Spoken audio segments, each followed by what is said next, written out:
Oui, oui, je suis encore d'accord avec ce que j'ai dit. Alors, je vais essayer de faire un petit survol avec ce que j'ai entendu, que j'ai trouvé passionnant, parce que c'est quand même ce qu'on a été dit aujourd'hui, cet après-midi, c'est quand même le résultat de plusieurs décennies et peut-être de plusieurs siècles de combats, d'argumentation.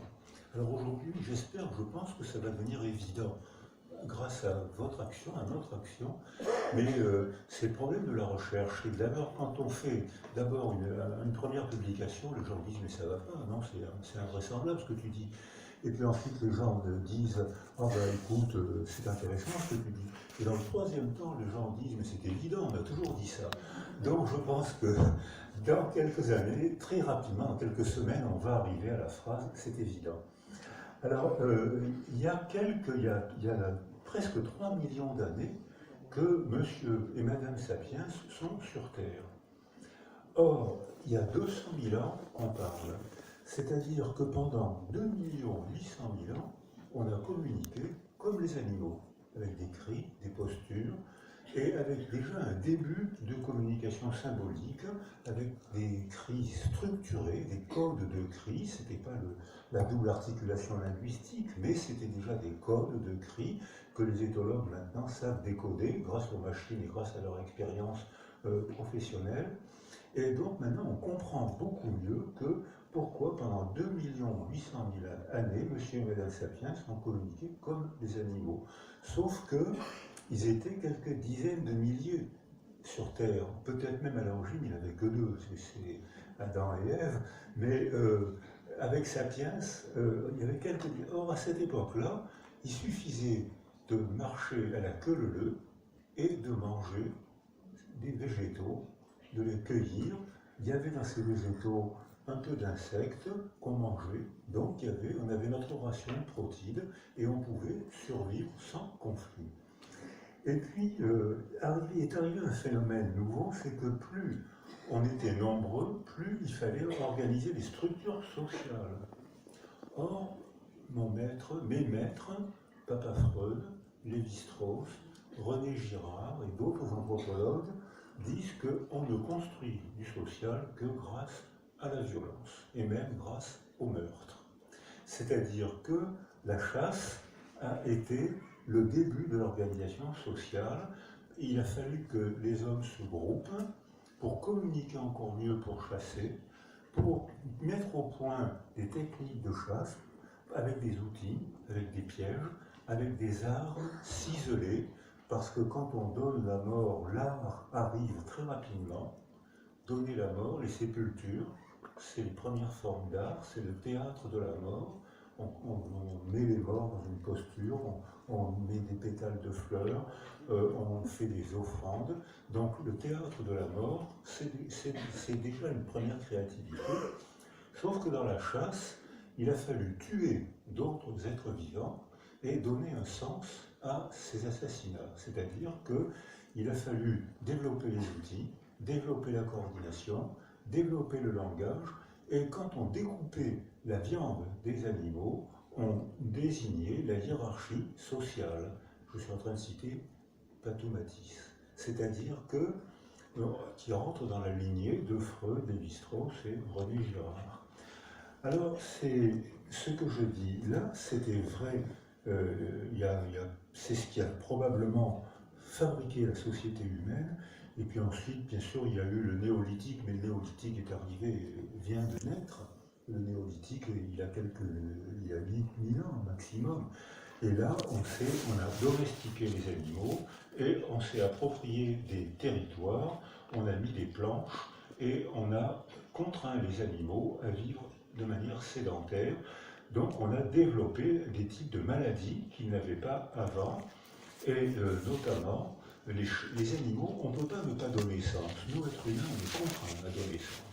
Si bien que quand il y a eu les premières croisades, les croisés sont revenus du Proche-Orient avec des animaux magnifiques, les chats. Et on est tombé amoureux des chats instantanément, mais ces chats avaient certains été noirs, et les chats siamois avaient la gueule noire. Donc on avait la preuve que les chats avaient la gueule brûlée au feu de l'enfer. Donc il fallait chasser les chats de la maison au XIIe siècle, quand Le Goff nous explique qu'on a commencé à faire les premiers moulins à vent et à faire l'agriculture sédentaire qui nous a permis d'améliorer la farine, le blé, la farine. Donc on a chassé les chats de la maison à cause de la signification qu'on leur donnait. Ils viennent de l'enfer, c'est les représentants des Arabes. Donc on chasse les chats. Au moment où on garde la farine dans les fermes, ce qui fait que les rats ont vécu pendant quelques siècles un pays de cocagne, puisqu'ils étaient dans la maison pendant que les chats étaient dehors, et c'est l'origine des feux la Saint-Jean, où on brûlait les chats vivants. Donc ça veut dire qu'on ne peut pas s'empêcher de donner sens aux faits, aux choses, aux animaux et aux êtres humains, et là on est capable du meilleur comme du pire, parce que quand on domestique les animaux, on ne sait pas qui ils sont. On sait seulement ce qu'ils sont et comment on peut les utiliser. Mais qui ils sont, est-ce qu'ils ont un monde mental? La question n'est même pas posée pour des raisons de contexte culturel, pour des raisons essentiellement philosophiques. Quels sont les philosophes qui marquent nos discours et les transforment en vérité? Alors, il y en a un qui a marqué notre culture, surtout en Occident, c'est Descartes. Alors Descartes dit qu'il y a d'un côté le corps qu'on peut fendre, qu'on peut ouvrir, le corps des hommes, le corps des animaux, on peut faire des dissections, mais l'âme, nous dit Descartes, n'a pas de substance et n'a pas d'étendue. Donc Descartes fonde la médecine expérimentale que les animaux ont payé très cher, terriblement cher, et dont on a bénéficié, mais c'est eux qui ont payé. Et il empêche la psychologie de devenir une démarche scientifique, puisque c'est sans substance, c'est sans étendue. Comment voulez-vous qu'on fasse des expérimentations sur quelque chose qui est impalpable, qui n'a ni substance, ni étendue? Donc comment voulez-vous que les animaux aient un monde mental avec une pensée pareille? Alors bien sûr, Malebranche a été pire encore, alors on le cite, mais j'ai connu Malebranche. Quand j'étais en première année de médecine, on nous apprenait à faire des dissections sur des animaux vivants, qu'on attachait sur des planches et on leur fendait le ventre du sternum jusqu'au pubis. Et quand j'ai commencé à planter le bistouri, l'animal a crié. Donc j'ai lâché le bistouri et une professeure de biologie, qui était sûrement pas sadique, mais qui était soumise à Descartes, cette professeure de biologie, je lui ai dit, mais on ne peut pas les fendre, on les fait souffrir. Et elle m'a répondu doctement, parce qu'elle avait sûrement lu Descartes, monsieur, quand votre vélo grince, est-ce que vous pensez qu'il souffre? C'est-à-dire que, mais elle n'était pas plus bête que nous, simplement elle était soumise à Descartes. Mais alors à notre gauche, là, à ma gauche, il y a un gars qui est en train de dépoussiérer, de valoriser Spinoza, qui dit le contraire. Et effectivement, il y a une autre manière de penser le monde vivant. Celui de l'écologie, celui des insectes, celui des animaux, celui des êtres humains. Et cette pensée cartésienne, il n'y a pas longtemps encore, on nous apprenait que les enfants ne souffraient pas et que les animaux ne souffraient pas. Et quand j'étais même jeune médecin, on nous apprenait à faire des points de suture sans anesthésie chez les enfants, des réductions de fractures sans anesthésie, et des gens que j'ai estimés, je vous dirai leur nom tout à l'heure dans les couloirs, mais des gens estimés me disaient il ne faut pas donner d'anesthésie aux enfants, ni d'antalgique, parce que ça risquerait de modifier les symptômes, ce qui est vrai. Seulement, ça modifiait les symptômes, ils ne souffraient plus. Donc ça modifiait les symptômes. Mais quand on faisait des points de suture chez les enfants sans anesthésie, ou quand on réduisait les fractures, quand on arrachait les amygdales sans anesthésie, c'était une agression, c'était un viol, c'était une souffrance extrême. Et maintenant, la neuroimagerie rend observables les traces durables de cette agression, de ce traumatisme physique qu'on infligeait à nos enfants. Et on nous disait la même chose pour les animaux. Les animaux ne souffrent pas. Comment vous faites pour le savoir? C'est Descartes qui nous l'a expliqué. C'est-à-dire que on habite un monde de culture dont je suis en train de préparer ma conclusion tout à l'heure. Alors, Plusieurs fois, je n'ai pas regardé l'heure, donc vous m'insultez 5 minutes avant la fin. Donc, le mot empathie a été prononcé plusieurs fois. Je pense que c'est autour de ce mot qu'on peut avoir une explication et qu'on peut agir sur la culture qui agit sur nous, qui agit sur nos enfants, qui agit sur les êtres vivants. C'est autour de ce concept d'empathie. L'empathie, c'était un concept philosophique au début, et puis maintenant c'est devenu un concept neurologique. Alors qu'au début, c'est comme confiance, hein, c'était un concept philosophique qui maintenant, que les neurologues et les électroencéphalographes traitent techniquement. Et donc ce concept d'empathie, on le manipule expérimentalement. Et on sait comment certains parmi nous développent l'empathie quand ils sont sécurisés, quand ils sont bien élevés par la famille, par le quartier, par l'école. Ils accèdent à la représentation du monde mental des autres. Ils se décentrent d'eux-mêmes pour visiter d'autres mondes mentaux, celui des êtres humains et celui des animaux, d'autres êtres vivants que nous, qui n'ont pas la même forme, qui partagent l'oxygène, l'eau, l'espace, comme nous. Et donc cette empathie, maintenant, on la manipule expérimentalement. Et on sait effectivement, selon les conditions éducatives, il y a parmi nous des gens, des hommes, majoritairement, Mme Gagnon l'a dit, il y a des hommes surtout qui n'ont pas accès à cette empathie. Alors, je pense que là encore, est-ce que c'est génétique? C'est un mot dont je me méfie beaucoup, mais c'est éducatif à coup sûr. C'est-à-dire que dès qu'il y a une guerre, dès qu'il y a un effondrement socio-culturel, on encourage la violence des hommes, on leur apprend. On entrave les femmes et on apprend aux petits garçons à être violents.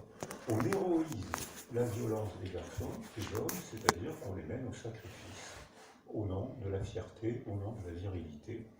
Et quand je travaille dans les pays en guerre actuellement, au Proche-Orient, ou quand après la Seconde Guerre mondiale, ou pendant la Seconde Guerre mondiale, je me rappelle très bien qu'un petit garçon qui refusait de se battre était méprisé, et sa propre mère le traitait de femmelette. Et que dans notre culture, ça a disparu, mais quand on va aujourd'hui dans un pays en guerre ou dans un pays en effondrement socio-culturel, ça existe encore aujourd'hui. Alors, je ne sais pas ce qu'il faut en conclure, mais je pense qu'effectivement, dans les prisons, il y a 2,5% de femmes. Donc, dans la pédophilie, c'est une énorme majorité d'hommes. Il y a des femmes aussi, mais beaucoup moins que d'hommes. Donc, qu'est-ce qui se passe? Là, je pense que là, il y a un problème, peut-être biologique, j'en sais rien. Je dis ça parce que j'ai une hypothèse, mais je n'ai pas la réponse. À coup sûr, il y a un problème éducatif et il y a un problème culturel dont les femmes sont victimes, elles le sont encore un peu entravées, et dont les hommes sont victimes aussi. La virilité, c'est un piège à hommes. C'est-à-dire qu'on les entraîne, on les mène au sacrifice. Alors, je pense qu'on a des méthodes. Et penser la maltraitance animale, c'est difficile. Maintenant, grâce aux gens qui sont dans la salle, c'est de plus en plus accepté. Il y a 30 ou 40 ans, quand on a commencé à travailler sur la violence des enfants, on provoquait des éclats de rire. Michel Manciot, qui était directeur à l'OMS, professeur de médecine à Nancy, Michel Manciot, avec qui j'ai eu le bonheur de travailler, a fait à l'Académie de médecine des premières publications sur la maltraitance des enfants. Il n'a pas été cru, parce que c'était dans les contextes culturels, maman c'est maman gâteau, papa c'est papa pédicant. Maltraiter ses enfants, impensable. Dans le réel, ça existait. Dans la représentation du réel, il n'y avait pas d'écrivain, il n'y avait pas de cinéaste, il n'y avait pas de philosophe, il n'y avait pas de débat pour dire ça existe dans le réel. Donc, sur le plan pratique, ça veut dire que les artistes, les écrivains ont un rôle majeur à jouer dans la dénonciation de ces phénomènes et que les scientifiques peuvent prouver. L'éthologie a joué un très grand rôle dans la démonstration que les animaux sont des êtres sensibles, ce qui est légal et reconnu aujourd'hui, et même qu'ils ont un monde mental. Mais le monde mental, c'est un monde de chiens, c'est un monde de chevaliers gambettes, c'est un monde d'hippopotames, c'est pas un monde humain, mais c'est un monde mental. Alors, il a fallu l'association de scientifiques et d'artistes pour modifier la culture. Parce que les premières publications d'éthologie n'entraient pas dans la culture, elles restaient dans les milieux d'éthologie. Et elles avaient du mal à rentrer dans la culture. Les vétérinaires ont joué, certes, un grand nombre de vétérinaires ont joué à Claude Beata, Monique Bourdin, ont été parmi les pionniers, les premiers, Mme Gagnon ont été parmi les premiers à faire rentrer dans la culture ce genre d'information. Mais maintenant, je crois qu'on peut agir sur les deux domaines, scientifique et artiste. Et que, par exemple, vous avez dit tout à l'heure, il n'y a pas de travaux qui permettent de comprendre pourquoi l'empathie s'arrête chez certains qui deviennent pervers. La perversion aussi, c'est un concept qu'on doit travailler. Mais quand j'étais étudiant en médecine, on nous disait « est pervers celui, celle qui a des relations sexuelles sans avoir l'intention d'avoir un enfant ».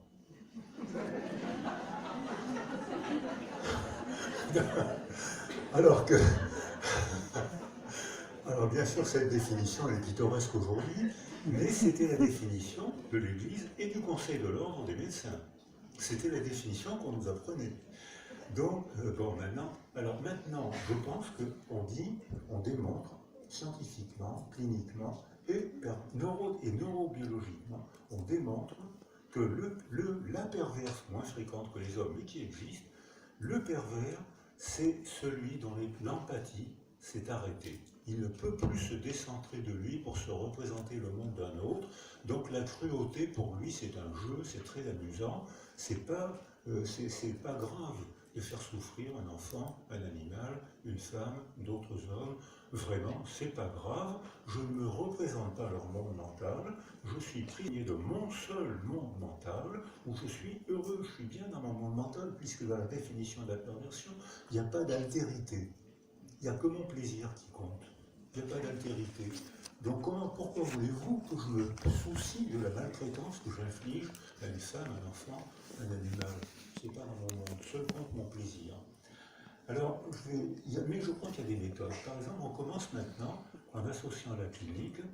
J'ai fait avoir le prix du monde à une chercheuse qui a une idée très simple, donc géniale. Elle a fait deux populations d'éleveurs. Des éleveurs qui avaient des relations humaines avec leurs animaux. Et par exemple, dans son travail, elle dit qu'il y avait par exemple un éleveur qui tous les soirs allait vérifier si ses vaches étaient bien, si tout était en ordre, avant de se coucher. Il finissait sa journée par les dire bonsoir à ses vaches. Quoi. Il leur disait peut-être pas bonsoir, mais enfin, il allait voir si tout était en place. Et une autre catégorie d'éleveurs qui, eux, étaient des éleveurs techniques, fonceurs, industriels, le poids de viande et l'argent que ça allait rapporter. Et puis elle a eu cette idée géniale d'associer ça à la consommation de tranquillisants. Et la réponse est claire. Devinez, ce sont ceux qui sont centrés sur la technique, la course sprint, la course à l'argent, la course au poids de viande, qui consomment le plus de tranquillisants. Parce qu'ils n'ont pas de relation humaine. Donc, comme on l'a dit tout cet après-midi, le bien-être des animaux, c'est aussi notre bien-être. Et que le fait de bien s'occuper d'eux, ben, on se sent mieux. Donc c'est peut-être égoïste, mais je ne crois pas que ce soit égoïste. Je crois que c'est l'empathie. C'est-à-dire que moi, éleveur, je me sens bien si les vaches se sentent bien.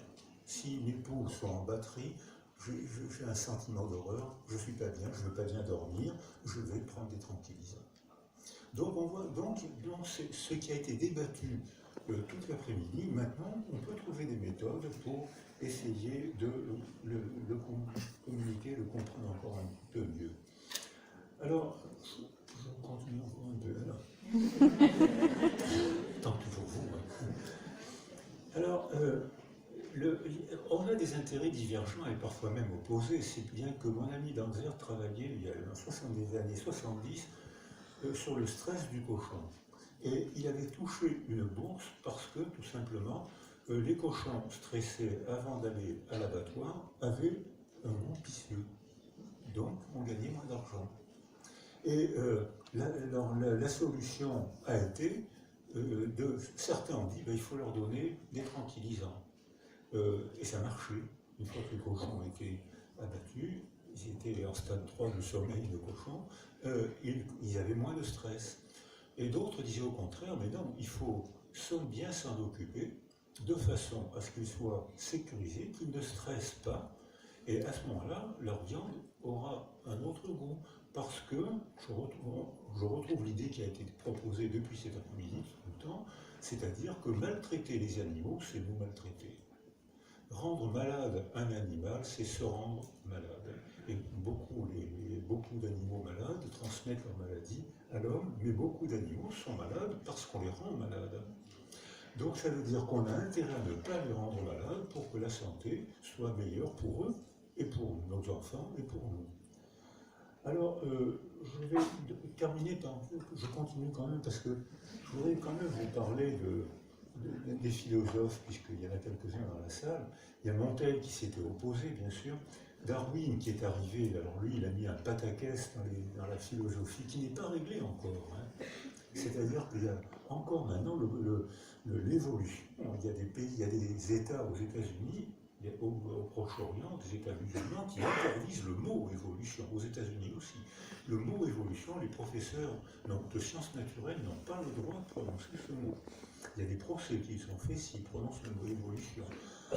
Alors, donc, ça veut dire que pour nous, médecins, biologistes ou êtres humains, c'est difficile de ne pas accepter ça. Mais bon, ça existe encore.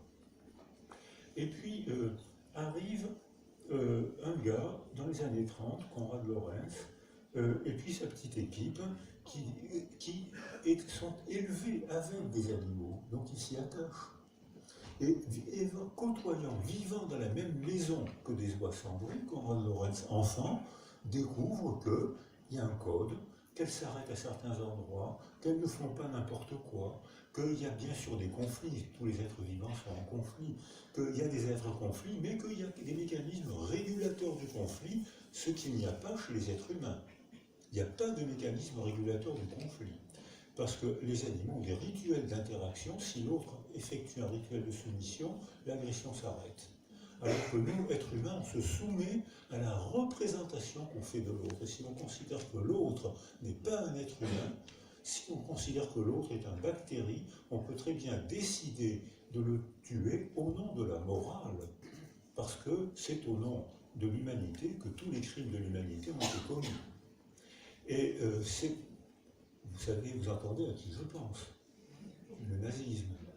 C'est-à-dire qu'il suffit de supprimer, d'éliminer une partie de la population pour donner aux êtres humains restants 1000 ans de bonheur. Alors, qui fait partie de la race supérieure?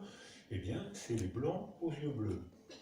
Ce que je conteste fortement, parce que moi je sais quels sont les hommes de race supérieure, c'est les chauves. C'est-à-dire... Et ça, c'est scientifique, sûrement. Donc, on a des raisonnements comme ça. C'est une biologie imaginaire. C'est pas une biologie réelle. C'est une biologie imaginaire, mais il faut s'en méfier parce que c'est comme ça qu'on parle. Et puis arrive la guerre de 40, et arrive Spitz et Anna Freud. Et vous, les psychologues qui sont dans la salle, publication de René Spitz et Anna Freud, 1946, la première année de la vie de l'enfant, ils voient dans les bombardements de Londres où beaucoup d'enfants sont pris sous les décombres et ou bien ils ont vu leurs parents mourir, ou bien ils sont blessés, ou bien ils sont terrorisés. De toute façon, ils sont privés de parents, ils sont recueillis dans les nurseries d'Hampstead, et Spitz et Anna Freud constatent que certains enfants reprennent une bonne évolution, mais que d'autres enfants meurent alors qu'ils n'ont aucune raison biologique et médicale de mourir. La seule raison, c'est qu'ils sont privés d'altérité. N'ayant plus d'autres autour d'eux, pour qui voulez-vous qu'ils mangent? Pour qui voulez-vous qu'ils boivent? Ils se laissent inertes, ils regardent le plafond et ils meurent. Et j'en ai vu. À l'époque de Ceausescu, j'en ai vu en France aussi, des enfants qui meurent parce qu'il n'y a pas d'autres. Donc ça veut dire que nous, êtres humains, êtres vivants, on est contraint à vivre avec les autres si on veut vivre. Donc c'est l'idée qu'on a proposée depuis cet après-midi. Et vous vérifierez que dans la première année de la vie de l'enfant, Spitz et Anna Freud ont fait 28 citations d'éthologie animale. Personne n'en a parlé. C'est-à-dire que c'était pas pensable qu'un psychologue, qu'un psychanalyste s'intéresse à la psychologie animale, c'était impossible. On était clivés, nous, à cause de Descartes, on était clivés. C'est-à-dire que les psychanalystes ou les psychologues ne pouvaient pas penser, nous, on est par nature des êtres surnaturels, donc on n'a rien à voir avec les animaux. On était dans cette représentation de la condition du vivant, donc personne n'a remarqué, mais vous vérifierez ce soir, 28 citations d'éthologie animale, 1946. Et puis par bonheur, arrive ensuite John Bowlby, mon maître, qui montre dans un rapport à l'Organisation mondiale de la santé qu'un enfant privé d'affection ne peut pas se développer et qui se sert de l'éthologie animale pour démontrer que chez tous les mammifères dont nous participons, nous sommes des mammifères, et donc chez tous les mammifères, lorsque l'extérieur, lorsque la niche sensorielle est altérée, même si on est génétiquement sain, on ne développe rien de nos promesses génétiques parce qu'il n'y a pas d'altérité, parce qu'il n'y a pas d'autre. Alors qu'on est génétiquement sain. Alors Bowlby a donc été le point de départ des théories de l'attachement, où on utilise ce que nous apprennent les animaux, non pas pour extrapoler, mais pour poser des questions humaines. Alors en plus, il y a une phrase que je dis souvent, et c'est plus on étudie les animaux, plus on comprend les êtres humains. C'est-à-dire que plus on étudie, on comprend, alors on n'extrapole pas, mais on se sert d'un trésor à hypothèse. C'est comme ça chez les mammifères, dans cette espèce, commencer dans une autre espèce, commencer chez nous. C'est une hypothèse, on a le droit de faire toutes les hypothèses, même les plus folles. Ensuite, il y a une méthode rigoureuse, vérifiée, réfutée. Là, on rentre dans la démarche scientifique. Mais les hypothèses, les animaux sont des trésors à l'hypothèse. Les éthologues nous fournissent des méthodes dont on peut s'inspirer, dont on s'est inspiré pour étudier les carences affectives chez les êtres humains. Et on a constaté les mêmes troubles métaboliques de l'électroencéphalogramme, de la sécrétion des hormones de croissance, de la sécrétion des hormones sexuelles chez tous les mammifères, chez les animaux et chez les êtres humains. Et puis, il y avait, en 1973, Lawrence a eu un prix Nobel. Je me suis dit, ça y est, on va changer les méthodes de recherche. Personne, prix Nobel sans lendemain. Par bonheur, Bowlby et Henriet, qui a marqué notre culture, a organisé un congrès qu'il a appelé Psychiatrie animale, et qui est dépoussiéré maintenant, qui vient d'être republié, c'est en 1964, et là-dedans, il fait une réunion pluridisciplinaire en 1964, à une époque où c'était très critiqué, dans une époque où il fallait être hyper spécialiste. Et il invite des vétérinaires, il invite des biologistes, il invite des philosophes, il invite des éleveurs, et il fait, vous trouverez ça dans Psychiatrie animale, qui a été republié il y a deux ou 3 mois, et qui montre que l'attitude pluridisciplinaire permet de mieux comprendre. Alors, le mot éthologie, au début de nos travaux, je l'employais, j'ai fait plusieurs revues, plusieurs livres sur l'éthologie humaine, c'est-à-dire que je m'inspirais des travaux de vétérinaires et de l'éthologie animale pour poser des questions humaines. Et j'ai été très critiqué, parce que, comment ça, vous rabaissez l'homme au rang de la bête? Je ne rabaisse rien du tout. Je rabaisse rien du tout. Je considère que les goélands ont une meilleure vue que moi et que je ne suis pas du tout humilié. Je considère que mon chien, qui a une truffe bien plus performante que la mienne, je ne me sens pas humilié par la truffe de mon chien. D'ailleurs, je suis le seul à avoir un chien lacanien. Quand je lis Lacan à mon chien, il me regarde, il couche les oreilles, il remue la queue, il adore Lacan. D'ailleurs, c'est le seul qui arrive à comprendre Lacan, d'ailleurs. Donc, mon chien est très intelligent. Alors, et quand je dis éthologie animale, on ne pouvait pas discuter des publications, on ne pouvait pas discuter des descriptions cliniques plus que scientifiques. J'ai des praticiens, je ne suis pas un vrai scientifique, mais il y a des vrais scientifiques dans la salle. Hein.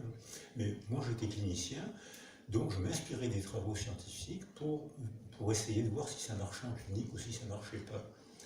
Et j'ai tellement été on a été tellement agressés qu'on a fait exactement les mêmes publications, simplement en supprimant le mot éthologie. Et tout le monde a trouvé ça merveilleux. Et ça a été le point de départ. Alors, au lieu de mettre éthologie, on a mis interaction précoce. Et ça a été le point de départ très bien accepté, et actuellement, c'est un des domaines de recherche les plus performants, mais le mot éthologie, les racines, les hypothèses animales ont disparu. C'est injuste pour les vétérinaires et pour les éthologues qui nous en faut, et pour les animaux, mais c'est un précieux pour nos enfants que maintenant on sait ce qu'il faut faire pour les sécuriser, pour les dynamiser, et notre Macron, notre président, le Blanquer, viennent d'accepter pour les réformes de la maternelle et probablement pour la réforme de l'éducation, tout ce qu'on a appris au cours de l'éthologie animale, mais ça reste entre nous, hein, ça sort pas de la salle. Hein, faut pas dire que ça vient de l'éthologie animale, sinon ça. Mais Blanquer et Macron vont, j'espère, faire vivre, ils ont déjà commencé, faire vivre ce qui a été découvert. Donc voilà, je vais terminer finalement en disant que bien sûr, nous, êtres humains, notre propre. Alors qu'est-ce que c'est notre propre? Je crois que est-ce qu'il y a un propre humain? C'est difficile. Est-ce qu'il y a un fossé? Je dirais le mot fossé ne désigne rien, il n'y a pas de fossé, il y a un agencement différent, de différentes qualités. Si on est un goéland, on n'est pas un chien, on n'est pas un être humain, mais c'est des agencements différents, il n'y a pas de fossé. Alors est-ce que la parole humaine est le propre de l'homme? Parce que l'inceste, on sait que ce n'est pas le propre de l'homme. Certains animaux inhibent certains comportements sexuels, ils ne se permettent pas tout. C'est pas la bestialité, hein, il n'y a que les pervers qui sont bestiaux, mais pas les animaux. C'est-à-dire que l'invention, l'outil, ben non, les animaux inventent des outils, mais ils ne les commercialisent pas. Mais donc il y a quand même des différences. Alors, est-ce que la parole, les macaques, alors là, il y a des travaux d'éthologie animale qui nous expliquent que, d'ailleurs, les macaques ont des cris codés qui désignent le prédateur. Le cri désigne le prédateur. C'est pas un cri, c'est déjà un code. C'est pas la double articulation qui fait les talents des écrivains, mais c'est déjà pré-linguistique, c'est déjà linguistique, c'est un code. Et puis, chez les goélands, j'ai été goéland honoraire d'un club de goélands à Porquerolles pendant plusieurs années. Ils ont une quarantaine de cris différents, avec des postures différentes. Alors on peut communiquer des choses avec ça. 40 cris avec des postures. Et d'ailleurs, je connais beaucoup d'hommes politiques qui ont fait une carrière avec moins que ça. C'est-à-dire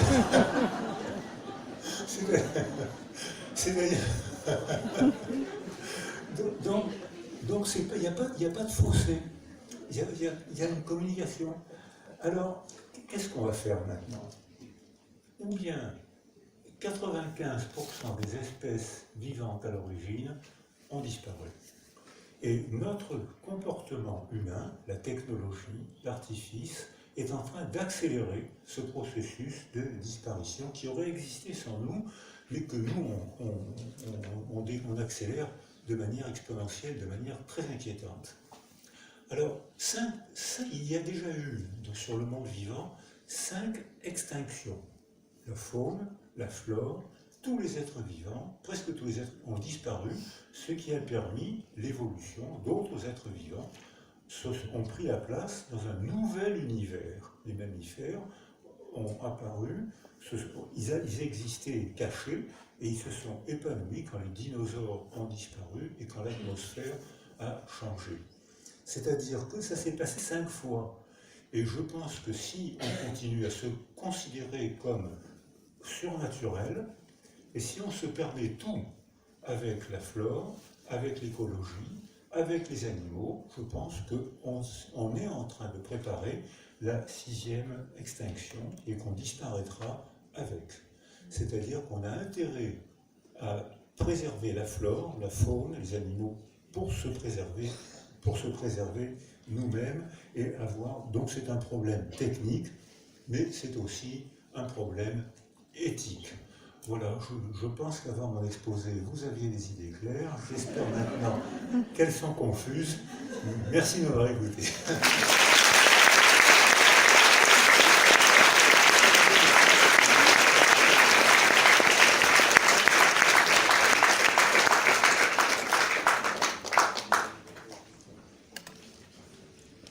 Chers amis mammifères, je crois qu'on ne va pas avoir le temps de prendre de questions.